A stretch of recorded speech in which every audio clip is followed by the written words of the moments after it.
Ami a munkáimot illeti, most egy kisebb válogatást fognak látni digitális grafikákból.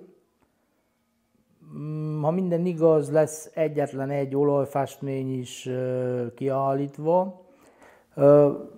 A grafikákról annyit mondanék, hogy habár azt mondjuk igaz, hogy digitális grafika, tehát ezek nem számítógép által generált munkák, hanem egy úgymond digitális ceruzával rajzolom őket egy tabletre, vagy egy monitorra, tehát nagyjából az eljárás ugyanaz, mint hogyha színes ceruzával, vagy ecsettel éppen vászonra dolgoznék. Persze a nagy előnye a maga munkafolyamatban van az, hogy bármikor vissza tudok lépni, tudok végtelenig változtatni, variálni